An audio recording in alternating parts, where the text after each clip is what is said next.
नमः सिद्धेभ्यः। ओम नमः सिद्धेभ्यः।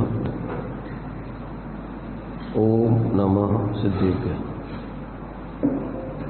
मंगलम भगवान वीरो मंगलम गौतमो मुनि मंगलम कुंद कुंदाद्यो जैन धर्मोस्तु मंगलम सर्वमंगल मांगल्यम सर्वकल्याणकारकं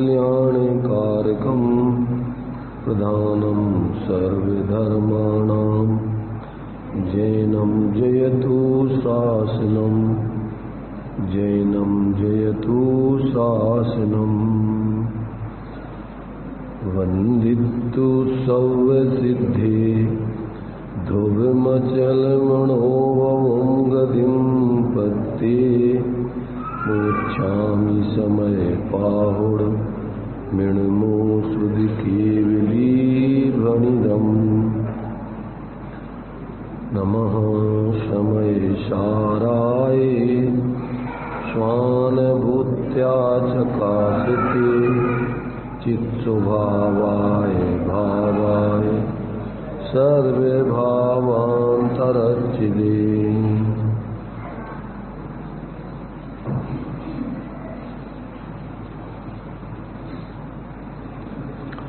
समय सार जी ग्रंथराज अपन ने स्वाध्याय में रखा है। बहुत ही महत्वपूर्ण ग्रंथ है जीवों के लिए। यदि सुखी होना है, वास्तव में सुखी होना है, एक तो अपन को सुखी तो होना है, परंतु उतनी तीव्रता से अभी सुख की प्यास नहीं हो तो थोड़ा देर लगेगी। और यदि अपन को सुखी होना ही है तो फिर आपको इस ग्रंथ को वास्तव में समझना चाहिए गंभीरता से। और यदि आप इसको समझ लेंगे और समझ करके अपने जीवन में इसका प्रयोग करना प्रारंभ कर देंगे तो फिर वास्तव में किसी से अन्य से आपको पूछने की जरूरत नहीं पड़ेगी। आप स्वयं ही अपने जीवन में महसूस करेंगे, अनुभव करेंगे, अब हमारे जीवन में अब शांति आना प्रारंभ हुई है, अब हमारा जीवन वास्तव में सहज आनंदमय हो रहा है। तो ये जो है तब कि जब अपन बिल्कुल अब संसार से बिल्कुल ऊब चुके होंगे। वास्तव में अब हमें संसार में कहीं सुख नहीं दिखाई दे रहा।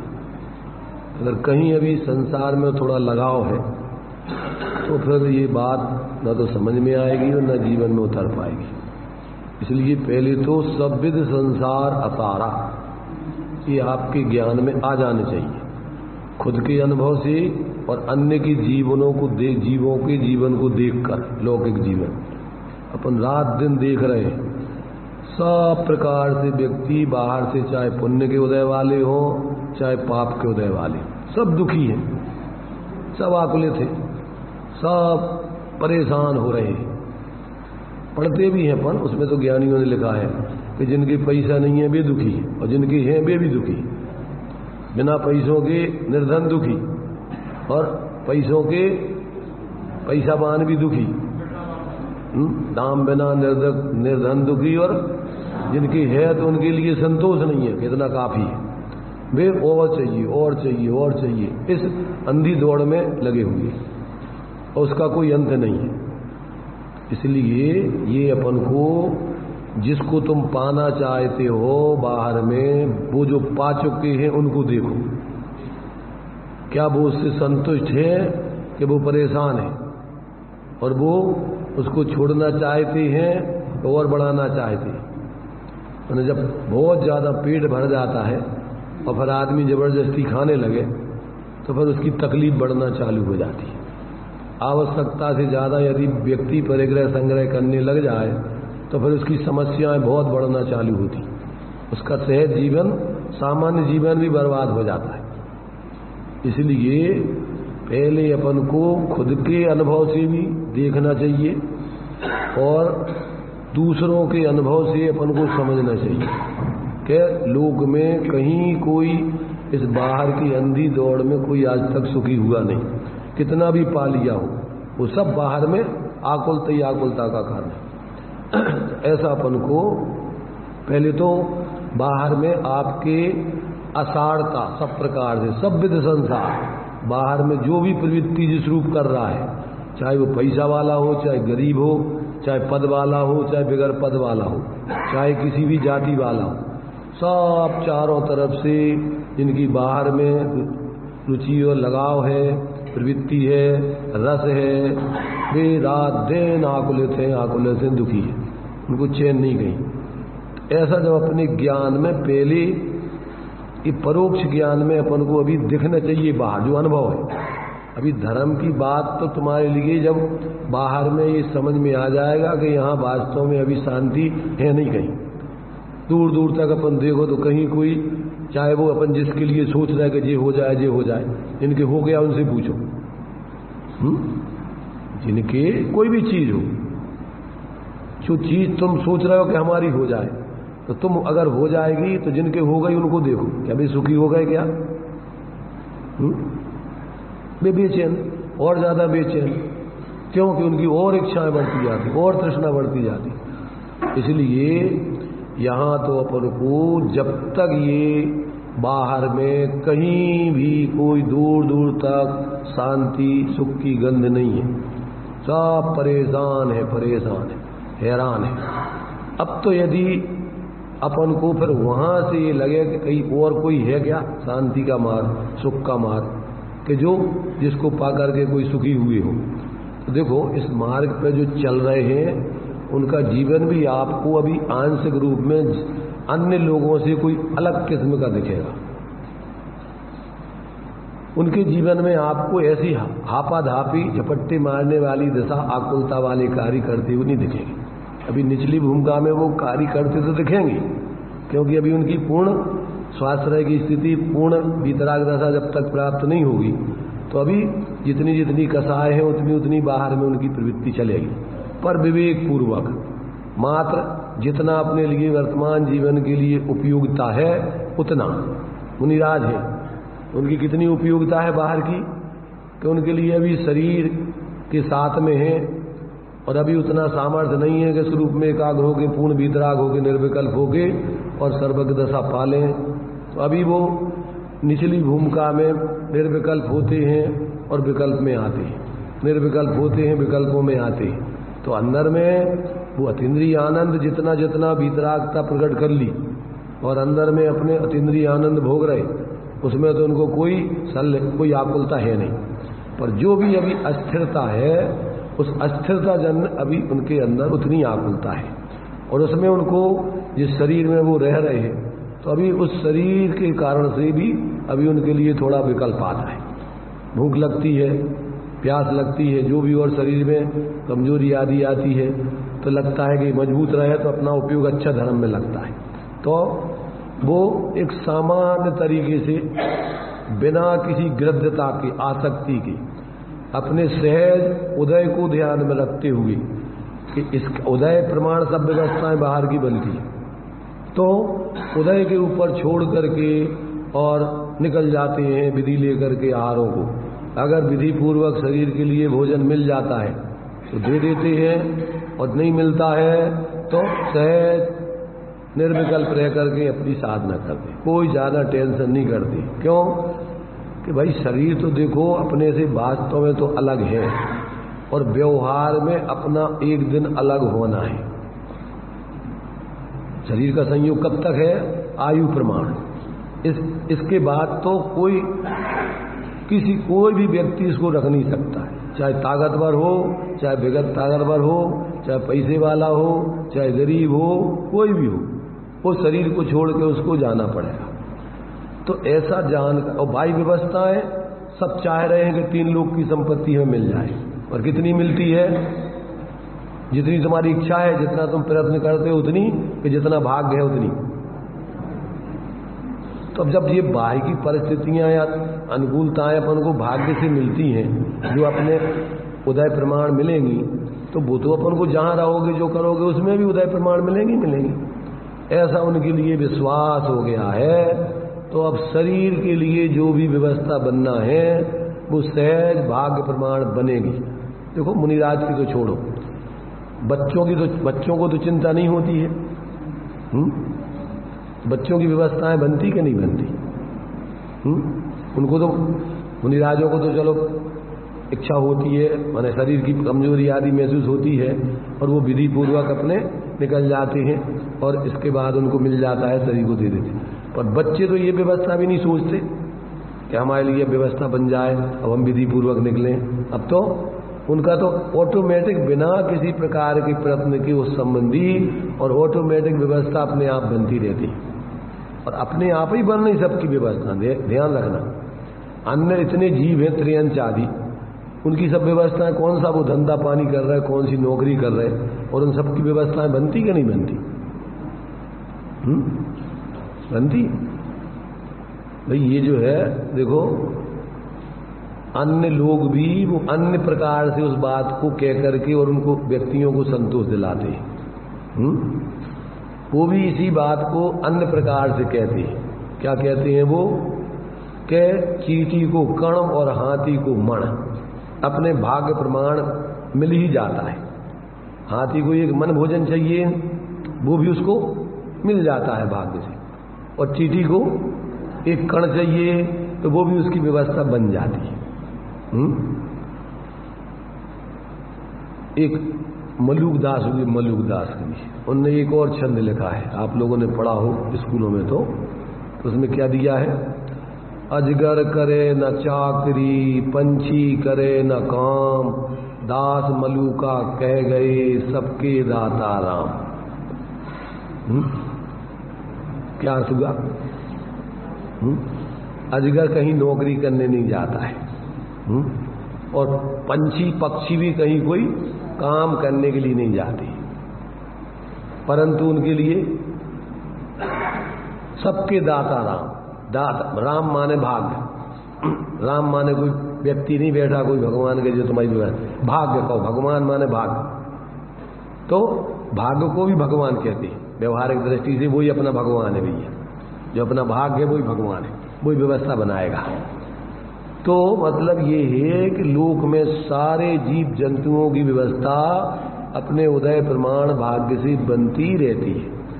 तो जो व्यक्ति आत्म कल्याण के मार्ग में चलता है और उसने वस्तु व्यवस्था को समझ लिया कि ये बाहर की व्यवस्थाएं सब कर्माधीन है और अपना आत्मा का कल्याण स्वाधीन है, वो कर्माधीन नहीं है, कर्म के अधीन उसकी व्यवस्था नहीं है। किसके अधीन है वो पूर्ण स्वाधीन है, स्वाश्रय से प्रकट होती है। वो कर्म के आश्रय प्रवृत्ति करने से, वो कर्म के उदय से आत्मा का कल्याण नहीं होता है। ऐसा जब जो समझ लेता है तो वो व्यक्ति अपने उस स्वाधीनता का जीवन जीना प्रारंभ करता है और बाहर की व्यवस्थाओं को काहे पे छोड़ देता है? उदय के भरोसे, भाग्य के भरोसे के जो बनना है वो तो जो चिंता कर रहे हैं, रात दिन प्रयत्न कर रहे हैं, उनकी भी व्यवस्था उनकी चिंता से और बाहर के प्रयत्न से नहीं, उनकी व्यवस्था भी उदय प्रमाण ही बनती है। और जो नई चिंता कर रहे, नहीं सोच रहे, उनकी व्यवस्था भी उनके भाग्य से सहज बन ही रही है। ऐसे ही जब आत्म कल्याण का कार्य पूर्ण स्वाधीन है तो ज्ञानी जीव उसको ही क्यों ना करे, और बाहर की व्यवस्था जब सहज बनती है, भाग्याधीन है, तो उसको उसी पे क्यों ना छोड़े, हम उसके कर्ता धर्ता क्यों बने और अपना समय खराब करें। तो इस प्रकार से, और यहाँ बाहर में तो जो व्यवस्थाएं बन रही हैं उससे शांति स्थायी कोई निराकुलता तो होती नहीं। थोड़े समय के लिए जैसे अपन दवाई खा लो तो बीमारी दब जाती है, दवा का मतलब दवा देती है, नाश नहीं करती बीमारी। दवा क्या करती है? उस बीमारी को थोड़ी दबा देती है, तो कैसे लगता है कि जैसे ठीक हो गई, फिर उखड़ जाती है, फिर आपकी दूसरी बीमारी पैदा होती। ऐसे ही अपने लिए जो क्षुधा रोग है, इसकी अपन दवाई जो भोजन है वो थोड़ा देते हैं तो थोड़े समय के लिए वो बीमारी दब जाती है, क्या नष्ट हो जाती है, क्षुधा जो है भोजन करने से मिट जाती है कि दब जाती है थोड़े समय के लिए? अगर मिट जावे तो काम खत्म, फिर आगे के लिए भोजन कल से करना ही नहीं है अपन को, दूसरी टाइम भी नहीं करना। परंतु थोड़े समय के लिए वो बीमारी क्षुधा की भोजन दिया, दब गई, दवाई है वो, और इसके बाद फिर उखड़ गई, फिर उसकी दवाई, फिर तो जिंदगी भर ही खाते रहते लोग वाग दवाई, और बीमारी ठीक होती नहीं। उस बीमारी को दूर करने की, माने उस बीमारी को नष्ट करने की औषधि तो आचार्य कहते हैं वास्तव में ये स्वरूप आराधना, धर्म आराधना है। इससे गारंटी से जो लोग इसकी आराधना करेंगे उनकी सारी बीमारियां दूर हो जाएंगी। अनंत भगवान को भूख लगती कि नहीं लगती? तो उनकी बीमारी दबी है कि नष्ट हो गई? इसी प्रकार सारे जन्म मरण के चक्र, क्षुधा, तृषा, निद्रा, जितनी बीमारी जीवों को, संसारी जीवों को लगी हुई हैं, वे स्वरूप आराधना करने वालों की सारी बीमारियां सदा के लिए खत्म हो जाती। उनके लिए फिर न नींद आती है, न भूख लगती है, न प्यास की इच्छा होती है, न और भी कोई प्रमाद आदि है, कुछ नहीं। वो सदा आनंद में रहते। इसलिए अपन को यदि वास्तव में सुखी होना है तो अपन को पहले तो संसार में कहीं कोई सुख नहीं है, ये अपन को बराबर ज्ञान में अभी अपने अनुभव से इतने दिन से अपन जी रहे, तो इसमें अपन को अनुभव आ जाना चाहिए। देखो, उत्तम व्यक्ति तो वो कहलाता है कि जो दूसरों से प्रेरणा लेकर के वो सीख जाए। मध्यम व्यक्ति वो कहलाता है कि जो दूसरों से प्रेरणा नहीं लेकर के खुद अनुभव से सीखे। और जघन्य या निकृष्ट व्यक्ति वो है कि ना तो दूसरों से प्रेरणा लेवे, ना खुद के अनुभव से सीखे, और गलती पे गलती करता रहे। तो उसके लिए कोई सुधार नहीं है। तो ये अपन को यहाँ तो संसार की बातें सबके अनुभव में है। अपन ने चौथी गाथा में पढ़ा ना कि सब सुत परिचिदान भूदा, इन सारी चीजों से संसार की सबने सुनी है, परिचय में आई है, अनुभव किया है, और परस्पर एक दूसरे को उसी का लोग उपदेश और नेतृत्व करके बताते।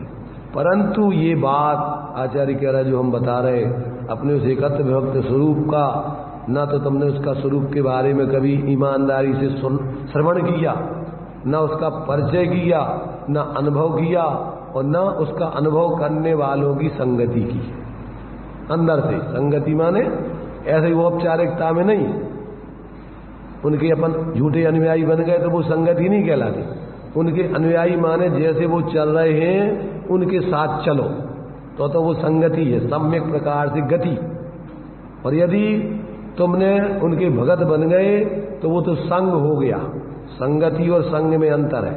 संग माने परिग्रह, समझ रहे ना? उनको तुमने अपना मान लिया कि ये हमारे भगवान हमारे और गुरु हमारे और ये जिनवाणी हमारी, तो जो तो तुमने क्या कर लो, ये तो मोह कर लिया, मोह। और ये तो संग, और तुमने परिग्रह बढ़ा लिया। अभी तुम्हारे लाने और तुम्हारे कभी और चीजें भी थी, परिवार था, कुटुंब था, रुपया थे, पैसा, शरीर थे, अब ये भी तुम्हारे हो गए। तो अब एक तुम्हारी वो सल और बढ़ गई और विकल्प बढ़ गए। अब उनकी भी चिंता तुम्हें रहेगी। अपनो मंदिर, अपनी मूर्ति, अपने भगवान, अपने गुरु, तब तुम सोचोगे कि हम बनाएंगे इनकी व्यवस्था। तो क्या हो गया? एक समस्या तुमने और अपनी बढ़ा ली, मोह करके उनसे मोह नहीं करना है, उनकी संगति करना है।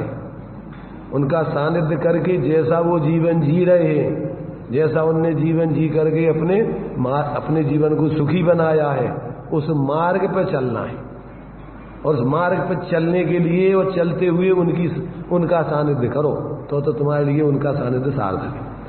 इसलिए अपन को इसमें ये सारी बातें अपन को पहले बाहर से बहुत स्थूल मोटी चीजें जो अपने इस धर्म को समझने में और इस मार्ग पर चलने में बाधक है, पहले तो अपन को अपने ज्ञान में सारी चीजें आ जाने चाहिए, और वहां से अपन को ज्यादा रस पकड़ नहीं लेना चाहिए। वहां तो एक प्रकार से परिस्थिति जन्य अपन उसमें प्रवृत्ति करते हुए उस काम को निपटा के और ये कार्य मुख्य रूप से करें, तो तुम्हारे जीवन में आत्मार्थीपना, धर्मात्मापना प्रकट होगा। और यदि ऐसापन मात्र औपचारिकता में ही और ये कार्य करते रहे और इसमें मोह कर लिया, हमारा मंदिर, हमारी मूर्ति और हमारे भगवान और हमारे गुरु जो भी धर्म के मार्ग में चल रहा है हम आए, तो क्या हो गया कि तुम्हें उसका लाभ नहीं मिल पाएगा। ठीक है, उनका सानिध्य मोह करोगे तो अन्य मोह से उस मोह को अच्छा माना जाएगा।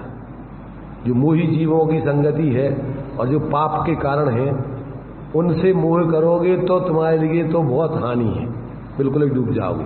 पर यहाँ तो कदाचित क्या है, तुम्हें सुधरने के चांस बने रहेंगे। तो उस मोह से यहाँ का मोह फिर भी अच्छा कहा जा सकता है, पर वास्तव में अगर कल्याण करना है तो मोह तो अपने लिए दुख का ही कारण है। कहीं भी करो, जो तुम्हें मोह को दूर करने के उपाय बताने वाले साधन है, देव गुरु धर्म शास्त्र आदि, उनमें ही मोह कर लोगे तो तर नहीं पाओगे, अपना कल्याण नहीं कर पाओगे। ये अपन को सारी बातें थोड़ा ज्ञान में प्रारंभिक भूमिका की लेके और अपन को अभी यहाँ पर जो बातें बताई जा रही हैं उसमें अपन को बहुत सजगता रखने की जरूरत है। आचार्य देव ने सजग किया है कि देखो भैया हम बताएंगे तो उसमें चूंकि यहाँ जितने भी कथन होंगे वो क्या होगा, स्यादवाद न स्यादवाद तरीके से होंगे और तुम उनको स्यादवाद की जगह क्या एकांत से ग्रहण कर लो। अगर अनेकांत से नहीं समझो, स्यादवाद रूप नहीं समझो तो उसमें तुम्हारी समस्या बहुत खड़ी हो जाएगी। देखो इसमें अपने लिए स्यादवाद और अनेकांत क्या है इसका भी थोड़ा अपन को भाव समझ लेना चाहिए। इसमें अपन को इसको अपन दूसरे शब्दों में बोलते हैं स्यादवाद, माने होता है सापेक्ष नए पद्धति से कथन करना और जानना, ये तो कहलाता है स्यादवाद। और ऐसा आप जान करके पूरी जैसी वस्तु है उसको उस प्रकार से पूर्ण वस्तु को जानो, वो अनेकांत, उसमें सारे पक्षों से वस्तु के स्वरूप को समझ के वस्तु को पूरी उस रूप में ही जानो, वो तो अनेकांत बनता है। तो सम्य उसमें अपन इस स्यादवाद को सम्यक एकांत और फिर सम्यक अनेकांत, उसको अपन अगर दूसरे शब्दों में कहें ज्ञानात्मक रूप में तो कहेंगे उसको सम्यक नय और प्रमाण। सम्यक प्रमाण ज्ञान में, अपने सुतक ज्ञान में ये दो प्रकार से ज्ञान का जानपना चलता है। कौन कौन सा? सम्यक नय रूप और सम्यक प्रमाण रूप। दूसरा होता है मिथ्या नय रूप और मिथ्या प्रमाण। तो सम्यक एकांत और सम्यक अनेकांत, मिथ्या एकांत और मिथ्या अनेकांत। थोड़ा इसका भी अपन स्वरूप समझ लो, तभी अपन को ये जो विवक्षाएं चल रही हैं इसमें अपन को क्या होगा कि उनका भाव पकड़ पाएंगे। अभी अपन ने कल भी थोड़ी चर्चा की थी और दोपहर में भी चर्चा अपनी चल रही है। शिष्य की तरफ से आचार्य देव ने प्रश्न उठाया कि ये बताओ कि आत्मा सर्वथा परिणामी है कि सर्वथा परिणामी है? दोनों को पूछा। जीव अजीब के 7 भेद हैं आसुर बंदादि के, ये 9 तत्व ये बनते हैं जीव और अजीब के माध्यम से। जीव अजीब माने जीव और पुद्गल की। तो फिर उसमें प्रश्न उठाया कि ये बताओ कि ये जीव अजीब सर्वथा परिणामी है कि सर्वथा अपरिणामी? सर्वथा परिणामी माने होता एकांत, मिथ्या एकांत।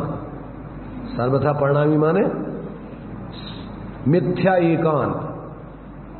सर्वथा परिणामी और सर्वथा अपरिणामी माने मिथ्या एकांत। और कथनचित परिणामी और कथनचित परिणामी अपरिणामी वो कहलाएगा सम्यक एकांत। और ऐसा कहना ही नहीं, उसके स्वरूप को भी समझना, किस दृष्टिकोण से आत्मा परिणामी है, किस दृष्टिकोण से आत्मा अपरिणामी है। क्योंकि आत्मा में ये परस्पर विरुद्ध धर्म विद्यमान है। अभी अपन ने यहां पर देखो 11वीं गाथा में व्यवहार अभूतार्थ है और निश्चय नय भूतार्थ है। भूतार्थ की जो आश्रय करता है वो सम्यक दृष्टि होता है।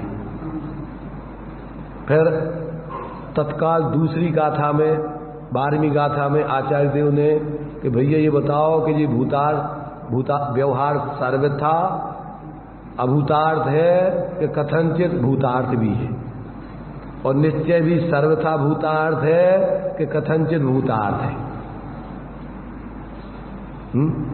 दूसरे उसमें 12वीं उससे आगे तत्काल उन्होंने कहा कि भैया जो है कि ये भूतार्थ निश्चय भूतार्थ है और व्यवहार अभूतार्थ है, और भूतार्थ का जो आश्रय करता है वो सम्यक दृष्टि हो जाता है। तो अब इसलिए अभूतार्थ छोड़ने लायक है, भूतार्थ ग्रहण करने लायक है। तो अब समस्या पहले सामने खड़ी हो गई शिष्य की कि ये बताओ कि ये व्यवहार सर्वथा भूतार्थ है कि कथनचित अभूतार्थ है। तो क्या बताया 12वीं गाथा में तत्काल कि भैया व्यवहार न भी कथनचित भूतार्थ है। किसके लिए भूतार्थ है, किसके लिए भूतार्थ है? कि जो अभी निचली भूमिका में खड़े हुए हैं, जो अभी उस भूतार्थ के आश्रय से पूर्ण वीतराग दशा को प्राप्त नहीं हुए हैं, तो उनके लिए अभी निचली भूमिका में वो अभूतार्थ भी उपयोगी है, वो भी भूतार्थ है, उनको ग्रहण करने लायक है। दृष्टांत कौन सा दिया? दृष्टांत कौन सा? सोने का, शुद्ध स्वर्ण का और अशुद्ध स्वर्ण का, कि जिन्होंने 16 बाण शुद्ध स्वर्ण को प्राप्त कर लिया है उनके लिए तो निचले के 15 बाण आदि तक के सोने अभूतार, स्वर्ण अभूतार्थ है, अप्रयोजनभूत है, उनके लिए उस सोने की कोई जरूरत नहीं है। परंतु जो लोग अभी निचली भूमिका में हैं उनके लिए वो अशुद्ध सोना भी अभी उनके लिए ग्रहण करने लायक है।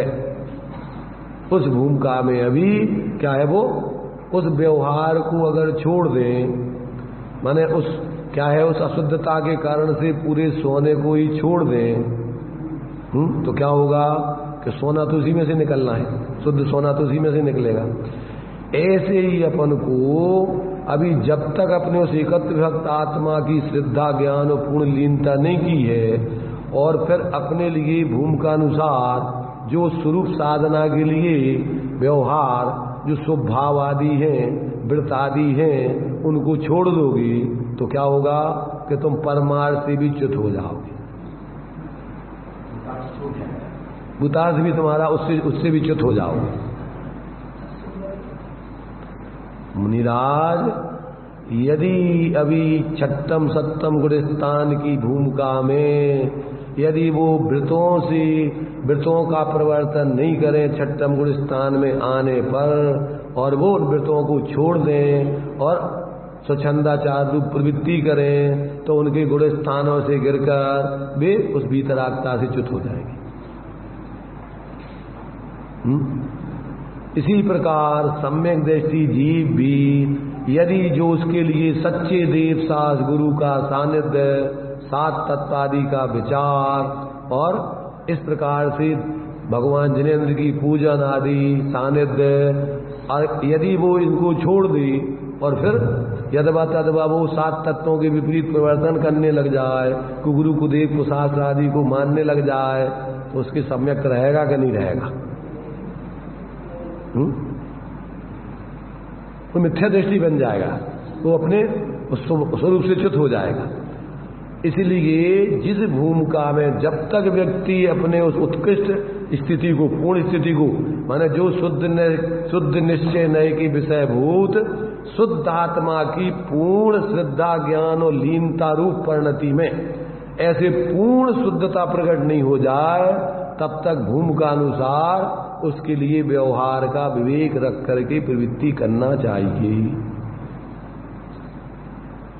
आ रहा समझ में कि नहीं?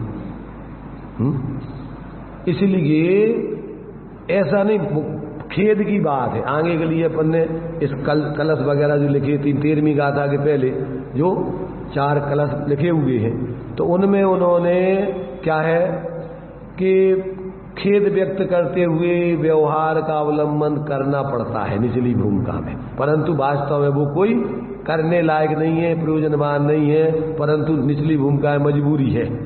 जैसे कोई कमजोर व्यक्ति को लाठी लेकर के चलना पड़ता है। अगर नहीं लाठी लेके चले तो क्या होगा, वो गिर जाएगा, हाथ पांव टूट जाएंगे। तो कमजोर दशा में उसको सहारा व्यवहार का लाठी के समान लेना पड़ता है। पर वो जानता है कि ये वास्तव में सामर्थ्य अगर हमारी आ जाए तो वो छोड़ने लायक है। बीमार व्यक्ति अभी बीमारी से पूरा स्वस्थ नहीं हुआ है, तब तक उसको लाठी के सहारे चलना योग्य है। और दवाई खाते खाते अब वो पूर्ण स्वस्थ सामर्थ्यवान हो जाए तो फिर अब उस लाठी को लेकर के चलने की जरूरत नहीं है।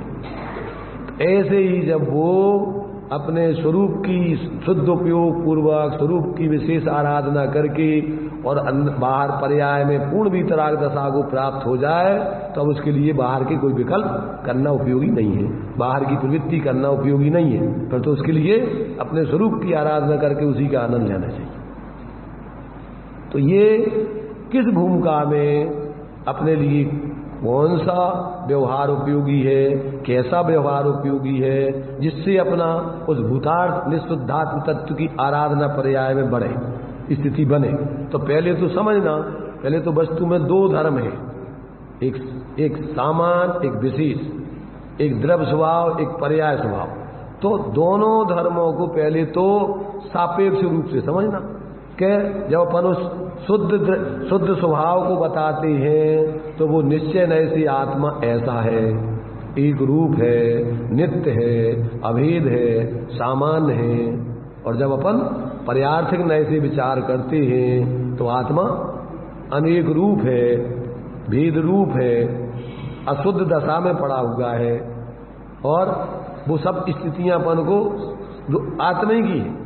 पर्याय में अनादिकाल से आत्मा ने अपने उस भूतार्थ स्वरूप का न श्रद्धा ज्ञान लीनता करके परिणति में सम्यक दर्शन ज्ञान चारित्र आज तक प्रकट किया नहीं।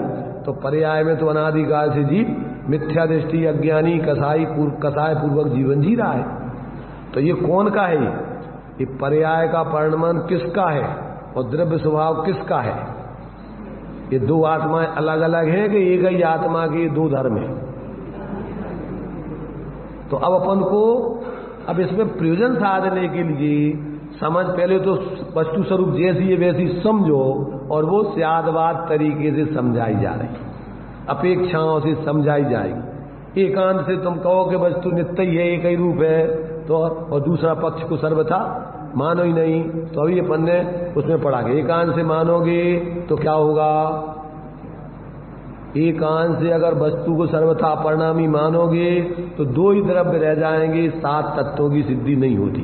संसार मोक्ष, मोक्ष मार्ग, संसार मार्ग, ये कुछ व्यवस्था बनती नहीं है। आत्मा सदा एक जो कहते हैं वही क्या हुई। तो ये अपन को भैया विवक्षाएं समझना, इसलिए वो अपन जो द्रव्य संग्रह है तो उसमें ये अनेकांत की गुत्थी सुलझाने के लिए पहले कि भैया ये बताओ कि ये दो द्रव्य है, जीव और अजीव, इनके 7 तत्व रूप परिणमन होते हैं।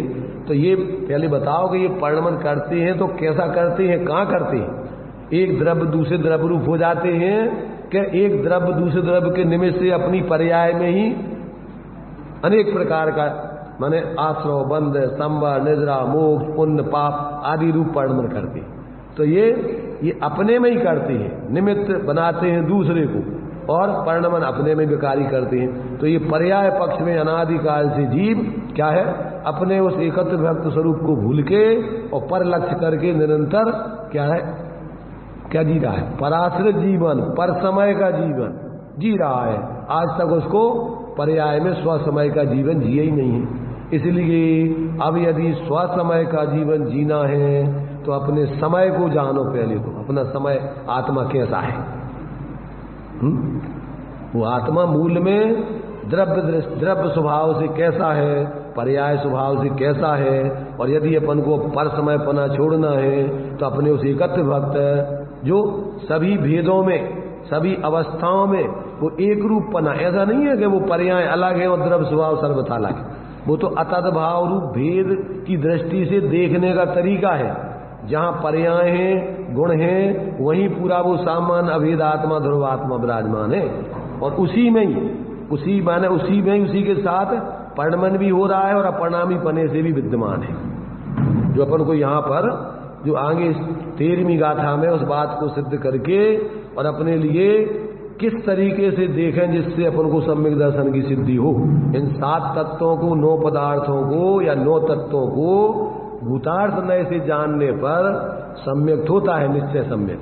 तो अब वो भूतार्थ नय से देखने पर अपन को उन 7 तत्वों में आत्मा कैसा दिखेगा, 9 तत्वों में आत्मा कैसा दिखेगा कि आत्मा एक रूप दिखेगा। क्यों? कि उन सब में वो द्रव्य स्वभाव व्याप रहा है। इनमें सारी पर्यायों में, गुणों में भी वो द्रव्य स्वभाव व्याप रहा है। उस दृष्टिकोण से देखेंगे तो आपके लिए उसमें सब में एक आत्मा दिखाई देगा। वे सारी चीजें अपन को फिर गौण हो जाएंगी। तो ये बहुत अच्छे तरीके से दृष्टांत देकर इसमें समझाया।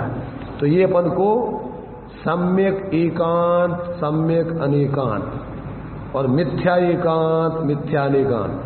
सम्यक एकांत माने अपेक्षा से उस बात को समझना, जिस दृष्टिकोण से जो बात कही जा रही है उस दृष्टिकोण से समझना, वो कहलाता है सम्यक एकांत। और मिथ्या एकांत किसे कहते हैं? क्या जो बात जिस विवक्षा से नहीं बताई जा रही है उस विवक्षा को नहीं समझ के उसको अन्यथा रूप मान लेना, वो कहलाता है मिथ्या एकांत। समझ में आ रहा नहीं? माने जो बात जिस दृष्टिकोण से बताई जा रही है उस दृष्टिकोण से नहीं समझ के अन्य दृष्टिकोण मान लेना, अथवा पूरी वस्तु को सर्वथा एक ही रूप मान लेना, उसका नाम क्या है? उसका नाम है मिथ्या एकांत। और वस्तु को जिस दृष्टिकोणों से बताया जा रहा है उन सारे दृष्टिकोणों से वस्तु को समझना, अन्यथा नहीं समझना और पूरी वस्तु को उस रूप नहीं मानना, वो जिस दृष्टिकोण से बताई जा रही उसी को। ऐसे सारे दृष्टिकोणों से मिलाकर वस्तु पूरी जैसी है वैसा जानना, उसका नाम सम्यक अनेकांत। कार्य समझ में ज्यादा कठिन नहीं है भाई। ये तो सीधी सीधी बात चल रही ना अपन को, इसमें कोई कठिनाई का क्या काम है। अपन को हाथी खम्मे जैसा है, ये मिथ्यात है क्या सम्यक है? इसमें सम्यक एकांत, सम्यक अनेकांत लगाइए। हाथी खम्मे जैसा है ऐसा कहा, तो अब इसमें आप सम्यक एकांत और सम्यक अनेकांत लगा के बताएं।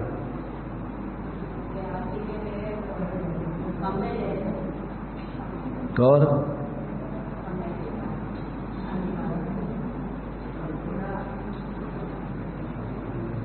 देखो अपन इसमें तो अपन लौकिक है, ये तो सीधी सीधी बात है कि पूरा हाथी खम्बे जैसा नहीं है, उसके पैर खम्बे जैसे हैं। तो हाथी अपन ने कह दिया तो बोलने वाले का अपेक्षा है अगर कि उसका अंगों की दृष्टि से हाथी को खम्बे जैसा कह रहा है, कोई बुराई नहीं।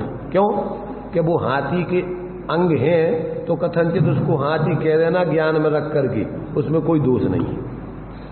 विवक्षा खोलना चाहिए, पर अगर उसके ज्ञान में है, बोली नहीं है, तो उसके ज्ञान में होने चाहिए कि ये हम हाथी को पैरों की अपेक्षा खम्बे जैसा बोल रहे हैं। और अगर उसके ज्ञान में ये नहीं है तो जैसे मान लीजिए अपन को दृष्टांत दिया गया, अंधे 6 अंधे थे और उनके लिए उनने हाथी के एक अंग को पकड़ा और पकड़ करके जिसने पैरों को पकड़ा उसने क्या मान लिया कि हाथी खम्बे जैसा होता है। जिसने पेट को पकड़ा उसने देख के कहा कि हाथी दीवाल जैसा होता है। जिसने पूंछ को पकड़ा उसने कहा हाथी लाठी जैसा होता है। किसी ने कान को पकड़ा तो उसने देखा हाथी सूपे जैसा होता है। अब सब ने एक एक अंग को पकड़ा और बाकी अंग उसके ज्ञान ही में नहीं, बाकी हाथी ध्यान ही में नहीं। अब आपस में लड़ने लगे। खम्बे को पकड़ने वाला कहने लगा कि नहीं हाथी खम्बे जैसा है, कानों वाला कहे नहीं सूपे जैसा है, पूंछ वाला कहता नहीं हाथी लाठी जैसा है, पेट वाला कहता नहीं हाथी तो दीवाल जैसा है। अब क्या होगा? कौन सही है कौन गलत है? सब सही है और सब झूठे हैं। अगर उसमें अपेक्षा से कहें तो वे सब सही है और एकांत से कहें तो सब झूठे हैं। अब वो क्या है, उनको तो बाकी अंगों का तो ज्ञान ही नहीं है, तो वे काय से कह रहे हैं? वे तो एकांत से कह रहे हैं, पूरे हाथी को कह रहे हैं। वे तो ये क्या हो गया? ये उनका मिथ्या एकांत हो गया। माने उस हाथी के संबंध में उनके बारे में मिथ्या जानकारी होगी। जो उनके ना तो सम्यक एकांत रहा और न सम्यक अनेकांत रहा, वो सब मिथ्यात हो गया उनका। पूरे हाथी को कह रहे वो, पर एक अंग है वो तो ऐसा अपन को, जब तक ऐसे ही अपन को सारे शास्त्रों में विवक्षाओं से कथन है, आत्मा शुद्ध है, सब जीव परमात्मा स्वरूप है, जो निगोद में है वही मोक्ष में है, कोई अंतर नहीं है, सही है कि गलत है?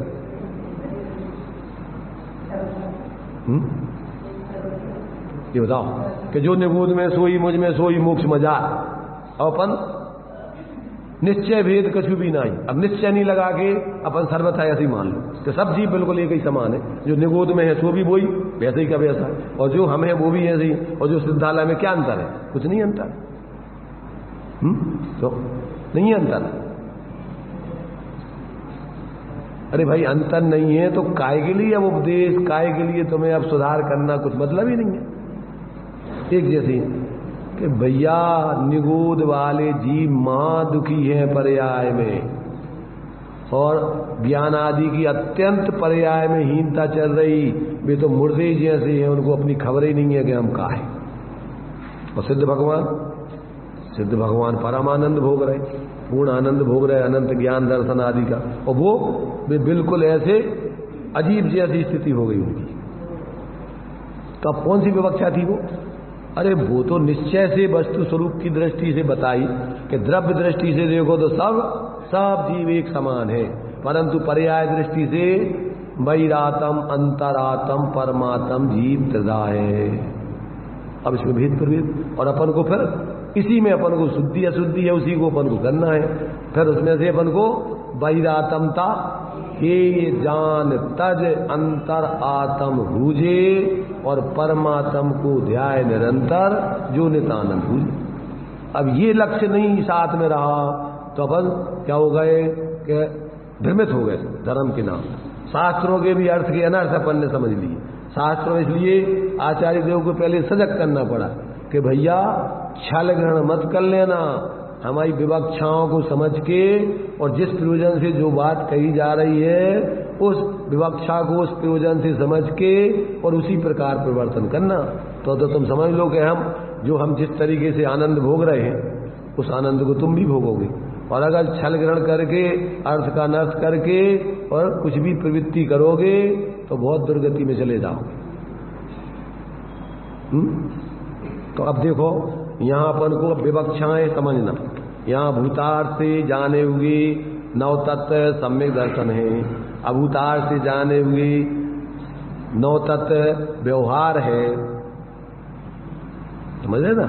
वो व्यवहार है, वो व्यवहार झूठा नहीं समझना। उससे अपना प्रयोजन निर्विकल्प अभेद आत्मा की अनुभूति नहीं होगी, विकल्पों में ही पड़े रहोगे, संकल्प विकल्प ही होता रहेगा, अपना मूल स्वरूप आत्मा का अनुभव में नहीं आएगा। प्रयोजन उसका ये नहीं है कि आप ऐसा सुन करके और अपने को सर्वथा मान के, और फिर क्या है उस भूतार्थ का आश्रय तो करो नहीं, और हमने तो भूतार्थ से आत्मा शुद्ध है, बुद्ध एक स्वरूप है, और हम तो सम्यक दृष्टि बन गए। आगे इसमें सजग किया है, क्या किया है कि फलाया है मुझ ने, और अपने को क्या माना उसने कि हम तो सम्यक दृष्टि है, और फिर पर्याय में वो अपने उस स्वरूप का अवलंबन करके और आनंद तो भोगता नहीं है। तो कहते हैं दुर्गति में जाओगे स्वच्छंदाचारी व्यक्ति। मुंह फुलाने की जरूरत नहीं है। क्या फुलाने की जरूरत है? पर्याय में उस द्रव्य का अवलंबन करके पर्याय को फुलाने की जरूरत है। अभी जो पर्याय अपनी जो है मुरझाई ज्ञान लता है, उस पर्याय में पर्याय को प्रकट करके उसको फुलाना है। जैसे फूल खिल जाता ना, ऐसे अपनी पर्याय को द्रव्य स्वभाव का अवलंबन करके उसमें पूर्ण शक्ति की व्यक्ति करना है। शरीर का मुंह फुला करके दम्भ नहीं करना है कथा ऐसे कि हम तो सम्यक दृष्टि हैं और बाकी सब मिथ्या दृष्टि है। ठेका ले लेते हैं लोग अज्ञानता में, कहेगा कि सब मिथ्या दृष्टि है और हम सम्यक दृष्टि हैं, और सबको गाली देते फिरते हैं। ऐसे जीवों की नियम से दुर्गति होती है। क्यों? कि उनने जीव को जीव ही नहीं समझा। जो सम्यक दृष्टि होता है उसका तो मैत्री भाव जगत में सबसे होता है। दुखी जनों को देख करके करुणा बुद्धि होती है, उनके प्रति दुर्भाव नहीं होता है, उसको हीन दृष्टि से नहीं देखता है।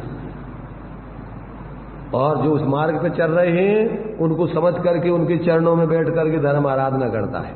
दम्भी व्यक्ति ना तो महापुरुषों को, ज्ञानियों को समझ सकता है और ना खुद अपना जीवन का कल्याण कर सकता है और ना दूसरों का कल्याण करने में निमित्त बन सकता है। खुद भी डूबता है और जो उनको आदर्श बनाते हैं वे भी डूब जाते हैं, उनकी भी ऐसी दुर्गति होती है। इसलिए मोक्ष मार्ग में अपन को बहुत सजग होकर के अपने जीवन को संतुलित गुण स्थान प्रमाण अपने जीवन में स्वाश्रय करके वितरागता की सिद्धि करनी चाहिए। तो इसमें अपन को अब सम्यक एकांत, मिथ्या एकांत, सम्यक अनेकांत, मिथ्या अनेकांत, वस्तु अनंत धर्मात्मक है, जैसी है वैसा जानना सम्यक अनेकांत। उसमें से जिस धर्म की बात करो उस विवक्षा से करो सम्यक एकांत, और कहीं का कहीं लगाओ, वस्तु को सर्वथा एक पक्ष की मानने लग जाओ, वो सब मिथ्या एकांत। और यद्वा तद्वा वस्तु को जैसी है नहीं वैसा मानो तो वो भी मिथ्या एकांत। तो इस प्रकार से अपन को यहाँ अब ये जो 13वीं गाथा चलेगी इसमें आपको भूतार्थ से नव तत्व जाने हुए सम्यक दर्शन है। अब समझ लेना, भूतार्थ माने जो आत्मा का द्रव्य स्वभाव है, एक रूप स्वभाव है, अभेद स्वभाव है, सामान्य स्वभाव है, उसको अपने ज्ञान में, श्रद्धान में और उपयोग में लेकर उसका अनुभव करो तो पर्याय में आपको जैसी मूल आत्मा है वैसा अनुभव होगा और इससे आपके मोह टूटेगा, विकल्प छूटेंगे और पर संबंधी आकुलता मिटेगी। और उसका यदि अवलंबन नहीं करके और एकांत से कुछ का कुछ मानते रहोगे तो जीवन तो बर्बाद हो ही पूरा हुए नहीं है। वो ऐसी मिथ्या धारणाओं के साथ जाओगे तो आगे भी धर्म की सिद्धि नहीं कर पाओगे। आज तक अपन ने जितने धर्म के नाम पर संप्रदाय बने हैं, बताओ कौन अपने को धर्मात्मा मानता है, गलत मानता है? और कितने धर्मात्मा है? जितने धर्मांध लोग हैं, धर्म के नाम पर कोई भी क्रियाएं या कोई खाका बना लिया, कोई धर्मात्मा नहीं है।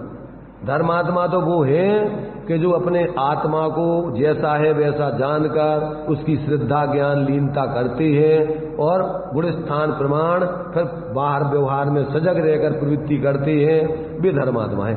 उनका कोई संप्रदाय में मोह नहीं होता है, वे तो अपनी आत्मा में श्रद्धा ज्ञान करके सम्यक जीवन जीते हैं। अन्य जीवों को भी पहले तो सामान्य से जीव जानते हैं, सबके प्रति आत्मीय दृष्टि रखते हैं, सब किसी के प्रति द्वेष नहीं रखते, दुर्भाव नहीं करते। अब सही स्वरूप को समझ के जो उस मार्ग पर चल रहे हैं उनके प्रति उनको विशेष अनुराग प्रेम होता है, उनका बहुमान आता है। जो लोग नहीं समझ रहे, पाप के उदय में हैं, विपरीत बुद्धि वाले हैं, पाप के उदय वाले हैं और अभी मंद कसाई है, तीव्र कसाई नहीं, तो उनके प्रति करुणा का भाव है, यथायुग उसका संयोग आदि करके उनके दुख के दूर करने के लिए भावना रखता है और बाकी जो उदय प्रमाण व्यवस्था है उसका विचार करके समता रखता है। और जो हठाग्रही दुराग्रही जीव है, तीव्र कसाई है, विपरीत मार्ग पर चल रहे हैं, किसी की नहीं सुनते हैं, तो उनसे मध्यस्थ रहकर न उनके प्रति राग न द्वेष अपनी आराधना करता है। तो ये अपन को मोक्ष मार्ग में चलने वाले व्यक्तियों की ये दशा होती है। तो ये सारी बातें अपन को जिस विवक्षा से जो बात बताई जा रही है, जिस उद्देश्य से बताई जा रही है, उस बात को उसी विवक्षा से, उसी उद्देश्य से समझकर और उसमें अपने जीवन को स्वरूप ढालना, उसमें आपके जीवन में आनंद आएगा और उसमें आपको दूसरों से पूछने की जरूरत नहीं पड़ेगी। जितने भी ज्ञानी होते हैं उनका एक ही मार्ग है, एक सही मार्ग है, कोई अलग प्रकार के मार्ग नहीं होते। तो ये जो है कि अपन को एक कलश इसका भी रह गया था और बाद में अपन 13वीं गाथा की पर इसकी चर्चा करते हैं। तो देखिए थोड़ा सा इस कलश को पढ़ते हैं। कौन सा? 7वां कलश। ये जो बता दी उन्होंने भूतार्थ अभूतार्थ आदि का पहले माने उन्होंने कथन करके पहले तो उन्होंने माने स्यादवाद तरीके से निश्चय व्यवहार का सुमेल बनाया कि परस्पर दोनों नयों में तो विरोध है, अब हम किस प्रकार से माने? तो कहते नहीं, विरोध तुम्हारे लिए अगर जिनवाणी का आश्रय लेकर जिनवाणी का अभ्यास करोगे तो तुम्हें विरोध भाषित नहीं होगा, इन नयों में तुम्हें कोई विरोध नहीं दिखेगा। और फिर व्यवहार का कथन व्यवहार से समझकर अब अपना प्रयोजन साधने के लिए भूतार्थ नय का जो विषय है उसको अपने जीवन में क्या करोगे, आश्रय करके अपनी पर्याय में क्या है अपना प्रयोजन साधोगे। अब जब तक आप गुणस्थान प्रमाण उत्कृष्ट वीतराग दशा की सिद्धि नहीं हो तो फिर इनका सुमेल बना करके निश्चय व्यवहार का जीवन में जीना। तो अब वो सारी बातें बता करके यद्यपि व्यवहार छोड़ने लायक है यही है, फिर भी निचली भूमिका में, जैसे वृद्ध के लिए लाठी है, कमजोर व्यक्ति के लिए अपने लिए सहारा है, ऐसे उसके लिए वो व्यवहार सहारे के रूप में है, यथा उसको ग्रहण करके चले। ध्यान में रखें कि वास्तव में एक दिन पूर्ण छोड़ने लायक ही है। ऐसा रख करके जो प्रवृत्ति करेगा तो अंत में वो सबका सारांश 7वें कलश में उन्होंने स्पष्ट करके और फिर आगे 13वीं गाथा जो आचार्य कुंद कुंदेव की है मूल में, वो किस प्रकार से भूतार्थ से 9 तत्वों को ग्रहण करके और उस 9 तत्वों में जो एकत्र रूप में रहने वाला जो अपना भूतार्थ का विषय शुद्धात्मा है उसको जब अपन देखेंगे तो वो किस रूप दिखाई देगा, ये सब बातें बहुत ही दृष्टांत दे करके अच्छे से स्पष्ट किया है। इसको पढ़ेंगे तो यहाँ देखिए पहले तो 7वां कलश है, अतः शुद्ध नयायत्तम प्रत्यग ज्योतिश्चकास्ति तत् नवतत्वगतत्वेऽपि यदि एकत्वं न मुंचति। देखिए क्या कह रहे हैं इसमें। अब टीकाकार आचार्य देव निम्नलिखित श्लोक में यह कहते हैं कि तत्पश्चात शुद्ध नय के अधीन सर्व द्रव्यों से भिन्न आत्म ज्योति प्रकट हो जाती है। तत्पश्चात माने ऐसा सब वस्तु का स्वरूप समझकर, और जब शुद्ध नय का सम्यक प्रकार से जीव अवलंबन लेता है अर्थात शुद्ध नय के विषय का अवलंबन लेता है तो अपनी वो प्रत्यक्ष पर से विभिन्न ऐसी चैतन्य आत्मज्योति प्रकट अनुभव में आने लगती है। ये इसमें स्पष्ट किया है। श्लोक का अर्थ बिल्कुल सरल है। अतः यानी तत्पश्चात इन सब विवक्षाओं को समझकर अभी तक जो कहा है, शुद्ध नय आयत्तम, शुद्ध नय के अधीन प्रत्यक ज्योति जो भिन्न आत्म ज्योति है, तत् माने वह चकास्ती प्रकट होती है, यत कि जो नव तत्व गतत्वेपि, नव तत्व गतत्वे अपि, नव तत्वों में प्राप्त होने पर भी वो कहाँ मिलेगी तुम्हें, उन्हीं नव तत्वों में प्राप्त हो उन्हीं में मिलेगी, वो नव तत्वों से बाहर नहीं मिलेगी। पर देखने का सिर्फ तरीका रहेगा उसमें अलग। तो नव तत्वों में जैसे मानो ऐसा सोचो, अपन दृष्टांत के रूप में पढ़ते हैं तो नव तत्वों में प्राप्त होने पर भी अपने एकत्व को नहीं छोड़ती, वो अपने एकत्र रूप रहती है।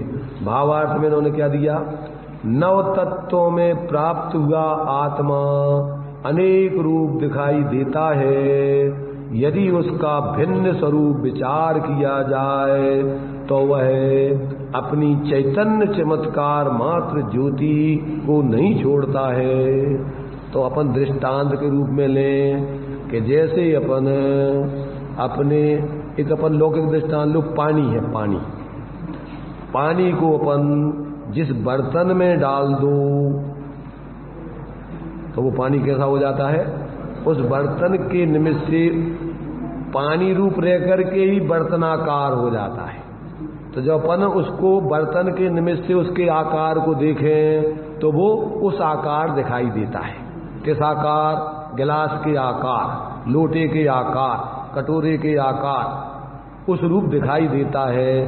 पर मात्र पानी को देखें अगर उसमें तो वो पानी इन सब आकारों से पृथक एक पानी रूप दिखाई देता है। किस रूप दिखाई देगा, ऐसे ये अपना उपयोग अपन जिसमें लगाते हैं अजीबों में लगाएंगे तो ये आकार होकर के अजीब जैसा दिखाई देता है। ज्ञान में गे आकार, जिस गे को देखोगे वो ज्ञान किस रूप दिखेगा, उस गे के आकार रूप दिखाई देगा। आश्रव को देखो तो आश्रव रूप ज्ञान होकर के दिखाई देगा, बंद को देखो तो बंद रूप होकर दिखाई देगा, संबर को तो संबर रूप होकर दिखाई देगा। निद्रा तो निद्रा रूप होके दिखाई देगा, मोक्ष तो मोक्ष रूप दिखाई देगा, परंतु जब अपन उसको अपने मूल स्वरूप से देखो तो वो सब एक चैतन्य स्वरूप ही है। वो नौ तत्वों में जाकर अपने उस एकत्र भक्त स्वरूप को नहीं छोड़ती। अजीब जैसा ही दिखाई देगा। ये ज्ञान में अपन को क्या दिखाई देगा? दर्पण में जो चीज झलकती है वो दर्पण किस रूप दिखाई देता? उस रूप। ऐसे ही ज्ञान में अजीब को देखोगे तो अजीब जैसे अपना ज्ञान का परिणमन दिखाई देगा, परंतु वो अजीब रूप नहीं हो जाएगा। ज्ञान ही रूप रह करके अजीब रूप दिखाई देगा। दर्पण रूप रह करके ही वो प्रतिबिंबित होते हुए दिखाई देगा, जिस रूप वो पदार्थ है। तो क्या होता है कि व्यक्ति उस मूल चीज को नहीं देख करके और क्या करता है कि उसमें जो आकार जैसे बनते हैं बस उन आकारों को ही बस वस्तु मान लेता है। इसलिए बताया है कि जो अज्ञानी जीव हैं, जो पर्याय दृष्टि हैं, वो ज्ञेयाकार ब्रह्म मल माने। उस ज्ञान के ज्ञेयाकार होने पर उस ज्ञान का दोष मानते हैं और उसको दूर करना चाहते हैं, नाशकरण का उद्यम ठाने। और वस्तु स्वरूप मिटे तब क्यों हुई और मूर्ख खेद करे तब यूं हुई। क्या होता है? ज्ञान में से उन ज्ञेयों को दूर करना चाहता है, और वो तो अपने आत्मा का ही स्वभाव है। ज्ञेयाकार होना ज्ञान का ही स्वभाव है, तो अपने ज्ञान को नाश करना चाहता है वो। और ज्ञान का तो नाश कर नहीं सकती हो, राग द्वेष करके परेशान होगी, दुखी होगी। समस्या समझ में आ रही? अपन दृष्टांत के रूप में पढ़ते ना, चिड़िया है तो चिड़िया दर्पण के सामने बैठती है, उसको क्या दिखता है? दूसरी चिड़िया दिखती है। चिड़िया उसको क्या दिखता है? दूसरी चिड़िया दिखती है। अब उस दूसरी चिड़िया को वो भगाना मिटाना चाहती है, हटाना चाहती है, तो हट जाएगी कि नहीं? क्यों नहीं हटेगी? अरे वो तो तेरा ही प्रतिबिंब, तेरा ही स्वरूप है ना। वो कैसे तू खत्म हो जाए जब उसमें से चिड़िया खत्म होगी, तो मार मार करके चौथे मर जाती है तो खुद खत्म हो जाती है। और वो चिड़िया तो जब तुम खत्म हो गई तो वो भी अलग हो जाएगी, नीचे गिर जाओगी तो तुम भी उसमें से आकार खत्म हो जाए। माने ज्ञान में दिखेगा ही नहीं अब, क्योंकि अब तो दूसरे ज्ञान में भी आकार झलकेंगे, जैसा उपयोग जहां लग जाए। इसलिए ज्ञान में पर को जानने से ज्ञान अशुद्ध नहीं हो जाता है। ज्ञान ज्ञान ही रूप रहता है, परंतु छद्मस्त जिस तरफ लक्ष्य करता है वो उसी आकार रूप दिखता है। इसलिए उन विशेषों को गौण करो। अभी समझदार की अभी 15वीं गाथा बताएंगे क्या करना उसमें। इन विशेषों को माने ज्ञेयाकारों को गौण करो, उसी में सामान्य ज्ञान को देखो, उसी में ही वो पर्यायों से भिन्न सामान्य ज्ञान नहीं मिलेगा आपको। कहाँ मिलेगा? तो नहीं, पर्यायों मिलेगा।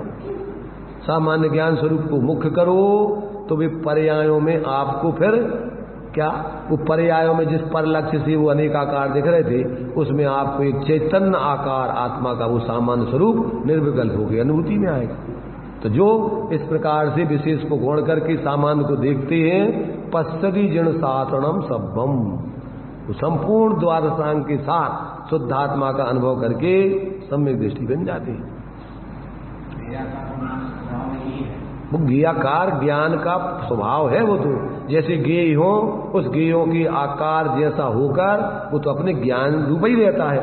स्वपर प्रकाशक शक्ति हमारी, याते वचन भेद ब्रह्म भारी, ज्ञेय दशा दुविधा प्रकाशी, निज रूपा पर रूपा भासी।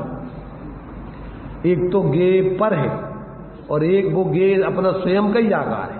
तो अब क्या है, इसमें भ्रम हो जाता है लोगों को, शब्दों में बहुत भ्रम खड़ा होता है। अब वो कहते हैं कि वो पर ज्ञेय है, तो कहते नहीं वो तो स्वयं ज्ञेय है, वो पर है ही नहीं है उसमें, वो तो आत्मा ही है।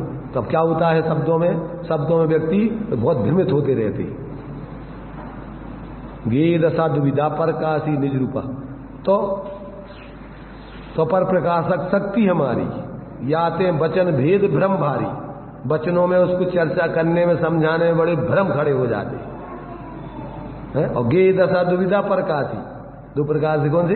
पर रूपा निज रूपा भाषी। एक तो वो ज्ञेय पर रूप है जो वास्तव में तुम्हारे ज्ञान रूप नहीं होते, और एक जो तुम्हारे ज्ञान में पर का आकार बन रहा है वो ज्ञेय भी तो तुम्हारे रूप ही है, वो तो तुम ही हो। ऐसा जब जान लेता है तो फिर अपने से लड़ता नहीं है, सहज रह करके आनंद भोगता है। जो भी ज्ञान में आते हैं, अपन क्या करते हैं देखना, जिससे अपनी दुश्मनी होती है तो अपने ज्ञान में ही उसके आकार बनाते हैं। और वो अब किससे राग द्वेष कर रहे तुम? उससे नहीं, उसको तो पता ही नहीं, अपने ज्ञान में उसका आकार बना के अपने ज्ञानाकारों से लड़ रहे हो। जैसे वो चिड़िया क्या करती है, अपने ही ये के प्रतिबिंब से लड़ती है और वो परेशान होकर मर जाती है, परंतु क्या है, कुछ नहीं होता है। ऐसे ही जीवनादि काल से भ्रमित होकर के दुखी हो रहा है। आत्मा ज्ञानम स्वयं ज्ञानम ज्ञानात अन्यत करोति किम परभावस्य अयम आत्मा मोह परभावस्य कर्ता आत्मा मोह अयम व्यवहारिणा। आत्मा ज्ञान स्वरूप है, ज्ञान के अलावा वो कुछ नहीं कर सकती है। और परभावों का कर्ता आत्मा जो बनती है वो आत्मा का उसका मोह भाव है, कसाय भाव है, मिथ्यात्व भाव है। जो पर का कर्ता स्वामी बनती है, एकत्व ममत कर्तृत्व भोक्तृत्व, वो उसी का नाम मिथ्यात्व है। समझ सकते हैं अगर अपन सजग होकर के ईमानदारी से समझना चाहें तो। अपन को भ्रम है, भ्रम रोग है, अपना और कुछ नहीं होना है। कौन सा रोग है सबको? भ्रम रोग। और भ्रम रोग को दूर करने के लिए क्या उपाय है? समझना। ताते जिनवर कथित तत्व अभ्यास करीजिए और संशय विभ्रम मोह त्याग आप वो लग लीजिए। जैसा अपना स्वरूप है वैसा देखो, जानो, आनंद करो। है कुछ कठिन है क्या? अभी तो समझ में नहीं आ रहा होगा काय की चर्चा चल रही है। किसकी चर्चा चल रही है? अरे ये अपनी चर्चा चल रही। समय सार माने प्रत्येक जीव का स्वरूप जैसा मूल में है वैसा बताना, और जैसा नहीं है वो भी समझा के कि ये तेरा मूल स्वरूप नहीं है, ये तेरा भ्रम है, स्वरूप मानना। 29 भावों से रहित आत्मा का स्वरूप ऐसा है। तो कैसा है वो सब इसमें पूरे समय सार में उसी को अनेक दृष्टांत दे करके और समझाएंगे। और ये नहीं समझो तो कुछ भी करते रहो धर्म के नाम पर। आज तक तो जीवन में शांति की गंध नहीं आई, और अब भी क्या है, अपने अपने मनमाने तरीके से सब धर्म कर ही रहे ना। श्वेतांबरों का धर्म हो चुका 8 दिन का, अब दिगंबरों का 10 दिन का चल रहा है। जब तक अपन को यथार्थ समझ में नहीं आती तब तक अपन ऐसे ही अपनी अपनी मिथ्या कल्पनाओं में जो कुछ भी करना है करके मान लेते हैं कि हमने कर लो धर्म। धर्म ऐसा नहीं होता है। धर्म तो तुम्हारा स्वभाव है, और एक बार उसको समझ लो और जीने लग जाओ तब वो होता रहता है। किया नहीं जाता कि कर दिया और चला गया, पर होता ही रहता। वो तो धर्म तुम्हारे जीवन में चलता ही रहता है निरंतर। इसलिए धर्म कोई ऐसा नहीं है पार्ट टाइम का धंधा है, कितने समय कर लो तो धर्म हो जाएगा और बाकी अपन चलो। धर्म तो पूरे फुल टाइम जीवन जीने की कला का नाम धर्म है। कोई पार्ट टाइम में घंटा 2 घंटा कर लो तो हो जाएगा, ऐसा धर्म नहीं है। ये सब भ्रम है धर्म के नाम पर। पहले तो अपन पहले अभी इसलिए तो आचार्य कह रहे कि तुमने मनमाने तरीके से तो आज तक धर्म किया तो उसमें से धर्म हुआ ही नहीं। अब तुम मनमाने तरीके से धर्म नहीं, पहले जिनवाणी को सुनो, समझो। समोषण में तीन बार कितने 2 घंटे 24 मिनट ये आपको यही समझाया जाता है। 7 घंटे 12 मिनट तक ये उपदेश चलता है कि समझो तुम धर्म, और समझ करके अलग नहीं जाना पड़ेगा धर्म करने। उतनी समूषण में बैठे बैठे तुम धर्मात्मा बन जाओगे अगर समझ में आ जाएगा कि अलग से करके जाने पड़े धर्म पर। धर्म समझ में आ जाएगा तो फिर अलग से क्यों जाने धर्म करके, वहीं धर्मात्मा बन जाओगे। समझ में आ गया। और समझोगे नहीं तो तुम भ्रम में धर्म करते करते मर जाओगे तो अभी धर्म जीवन में आएगा नहीं। समझ लेना भाई। देखो 10 दिन आए हैं अपन को अभी समझने के लिए। धर्म करने के लिए तो पूरा जीवन पड़ा है। ये अभी समझने के लिए अपन को थ्योरी, अपन धर्म के स्वरूप को समझाने की थ्योरी चल रही। 10 दिनों के धर्म नहीं है। 10 दिन में तो जिनने धर्म नहीं समझा है उनको समझाने की व्यवस्था है। और अगर इनको समझ लोगे तो फिर अब 10 दिनों के धर्मात्मा नहीं रहोगे। भदैया धर्मात्मा नहीं रहोगे, सदैया धर्मात्मा बन जाओगे। कई प्रकार के होते हैं धार्मिक व्यक्ति, एक लड़ैया, एक मरैया, एक भदैया, एक सदैया। तो 4 प्रकार के मूल में अपन ज्यादातर देखने में आते हैं कि जब कोई लड़ाई झगड़े का काम आए पार्टी बंदी का, तो उनको बुला लिया जाता है, भैया आज तुम्हारी जरूरत है, आ जाओ। तो वे उसी टाइम उसी के लिए रखे जाते हैं, वे उसी टाइम के वे धर्मात्मा है। लड़वे के लड़ाई भी आते थे, तो वे लड़ैया धर्मात्मा है। एक मरैया धर्मात्मा होते हैं कि जब कोई मर जाए तो उसके लिए मंदिर में बाद में ले जाते हैं ना, तो उसके संग हो जाते हैं, चलो भैया उनको मंदिर करा लाए। तो वे मरैया धर्मात्मा है कि मरने के बाद फिर उसको जो जिसके परिवार को मंदिर में ले जाते कि नहीं बाद में, तो उसको संग चले जाते, चलो भैया आज उनको मंदिर कराने ले चलना है, तो वो मंदिर कराने के लिए जाते हैं। और एक होते हैं कौन से, भदैया। भादों का महीना आता है तो और बिल्कुल सब अप टू डेट तैयार हुआ करके वो अपने बढ़िया तैयार होकर धर्म करते हैं। और इसके बाद एक होते सदैया। सदैया माने सदा काल उनकी धर्म की साधना चलती रहती। अपन उनमें से देखो कौन से धर्मात्मा है, सदैया है, भदैया है, लड़ैया है कि मरैया है। क्या भाई धीरज, किसमें नंबर आता है अपना? अभी अपन ने ये सुना ही नहीं है कितने प्रकार के धर्मात्मा होते, क्योंकि जो सांप्रदायिक बुद्धि वाला है वो तो वही समझता है कि जो ही धर्म है। इसलिए अपन को समझना चाहिए भैया, धर्म समझ पूर्वक जीवन जीने का नाम धर्म है। अकेला मात्र कुछ औपचारिक क्रियाएं कर लेना, औपचारिक रूप में कभी मान लेना, इसका नाम धर्म नहीं है। और ये समझ लोगे तो आपका जीवन 24 घंटे शालीनता में, शांति में जियोगे। जब तक जियोगे, जाओगे तो अभी शांति में। क्यों कि तुम्हें तो मन तुम नहीं मर रहे हो, तुम तो इस पर्याय से आगे जा रहे हो। क्यों कि आत्मा तो अनादि अनंत है। ये तो कर्म के निमित्त से आयु प्रमाण शरीर मिला है, उतने समय यहां रहोगे और आयु पूरी होगी तो जब तक अभी पूर्ण मोक्ष दशा नहीं पाओगे तब तक आगे की आयु बांध के ही जाओगे। बिना आगे की आयु के कोई जा नहीं सकता। तुम सोचोगे उसकी आत्मा भटक रही है, ऐसी नहीं भटकती। 3 समय लगते कुल, 3 समय के बाद कोई ना कोई शरीर में पहुंच जाएगा।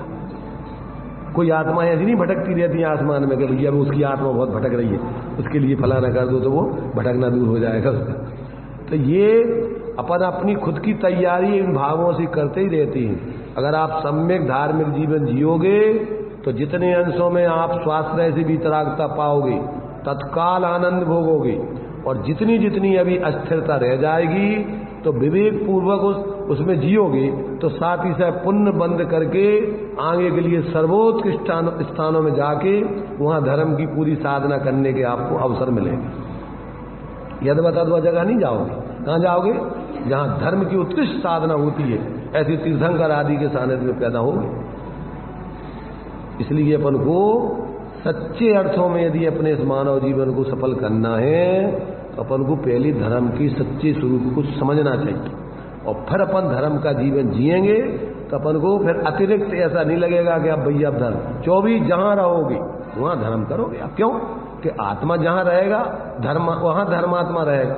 क्योंकि आत्मा का स्वभाव धर्म है, तो आत्मा जहां रहेगा वहां स्वभाव में जीवन जिएगा वो, तो उसको अलग से तो कोई आकुलता करने नहीं। विवेक पूर्वक यथा योग निचली भूमिका में ये भी सब उसके लिए अशुभ से बचने के लिए शुभ में भी बुद्धिपूर्वक वृत्ति करेगा, परंतु उतना ही मात्र धर्म नहीं समझेगा कि भैया धर्म वो तो सदा करता है। 12 महीने जितना उसको आवश्यक है पूजा पाठ स्वाध्याय सत्संग सब करेगा, जितना उसको मजबूरी है अभी घर गृहस्थी के काम भी करेगा, पर मूर्छित होगी नहीं, बेहोश होगी नहीं, होश पूर्वक। चलिए आज की अपनी चर्चा जो है अपनी यहीं इसको विराम देते हैं, करांगे इस पर अपन फिर चर्चा करेंगे। जब तक अपन धीरे धीरे जो कुछ भी अपन को समझने लायक है वो अपन को समझ में आ जाए तो समझ लो कि हाँ अपना एक पर्यूषण पर्व सार्थक हो जाएगा। चलिए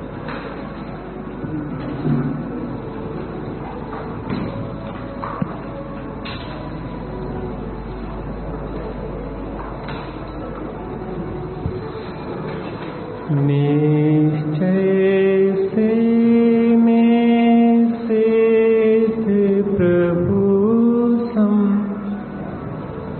कर्मोदय से धारे हूँ तन, शादवाद के इस झूले में माझिन वाणी झुला रही है। स्यादवाद की चर्चा हुई। स्याद और वाद दो शब्दों से मिला है, और अनेकांत दो शब्दों से मिलकर बना है अनेक और अंत। जहाँ अनेक का अर्थ दो होता है वहाँ अंत का अर्थ धर्म होता है। जहाँ अनेक का अर्थ अनंत होता है वहाँ अंत का अर्थ गुण होता है। इसका मतलब यह हुआ कि वस्तु अनंत गुणात्मक और अनंत धर्मात्मक है, परस्पर युगल। नित्य अनित्य आदि धर्म है अनंत, युगल और ऐसे अनंत गुणात्मक जो वस्तु है वह अनेकांतात्मक वस्तु है। उस अनेकांतात्मक वस्तु को कथन करने की पद्धति शादवाद है। अनंत धर्मात्मक वस्तु को कहने की सामर्थ्य एक साथ वाणी में नहीं है, इसलिए उसे स्यादवाद शैली से कहा जाता है। तो स्याद माने होता है कथनचित किसी अपेक्षा से, वाद माने होता है कथन। जो भी कथन किया जाता है वह किसी अपेक्षा से होता है। कभी वस्तु के नित्य अंश की तरफ से कथन किया जाता है, कभी वस्तु के अनित्य अंश की तरफ से कथन किया जाता है, लेकिन वस्तु तो नित्यात्मक वस्तु है, सामान्य और विशेषात्मक वस्तु है। कहाँ किस विवक्षा से, किस प्रयोजन से कथन किया जा रहा है, यह हमें समझना चाहिए। आज अपनी चर्चा 7वें कलश पे हुई। अतः शोध न्यायतम प्रत्यग ज्योतिश्चकास्ति तत् नौ तत्वगतत्वेपि यद एकत्वं न मुंचति। 9 तत्व में छुपी हुई वह जो ज्योति है, पृथक चैतन्य ज्योति, उसको यहाँ पे दर्शाया जाएगा 13वीं गाथा में। और वह त्रिकाली ध्रुव तत्व जो उसमें है वो व्याप्त, उस सबको हमें प्राप्त करना है। उस 9 तत्व में जाके भी जो एकत्व को नहीं छोड़ता, ऐसी सुंदर चर्चा आज प्राप्त हुई। एक बात और कह दें आपसे, त्यागी साहब कहते कि समोसण में 2 घंटे कितने 24 मिनट दिव्य ध्वनि गिरती है। तो वैसे तो हम सभी समोसण में जाने की पात्रता रखते हैं, क्योंकि सुबह 7 बजे आ जाते हैं और अभी 11 बजे तक बैठे हैं। कितने घंटे हो गए हैं? 5 हो गए घंटे, 4 घंटे। तो इसका मतलब समोसण से भी ज्यादा कैपेसिटी तो आपकी है। आगे निकल गए आप लोग। और सुनो, अभी दोपहर में भी आएंगे आप, और उसके बाद फिर रात में भी 7 बजे से लेके रात के 10 साढ़े 10 बज जाए, तो यहाँ के लोगों की कैपेसिटी तो बहुत है। और विमल झांझरी यहाँ से गए थे, वर्धस लक्षण में आए थे, भोपाल गए, तो सिंगोली के लोगों की तारीफ कर रहे थे कि त्यागी जी साहब आप जाते क्यों नहीं हो, सिंगोली के लोग इतने अच्छे हैं, वहाँ जाना चाहिए आपको। तो उन्होंने बड़ी प्रशंसा की थी। तो मैंने देख लिया प्रत्यक्ष कि आप लोग वास्तव में प्रशंसा के पात्र हैं। हाँ बस, और 9 तत्वों में जो एक पृथक चैतन्य ज्योति है, देख लें तो उस प्रशंसनीय से भी और अधिक प्रशंसा के पात्र होंगे। ऐसी मंगल भावना।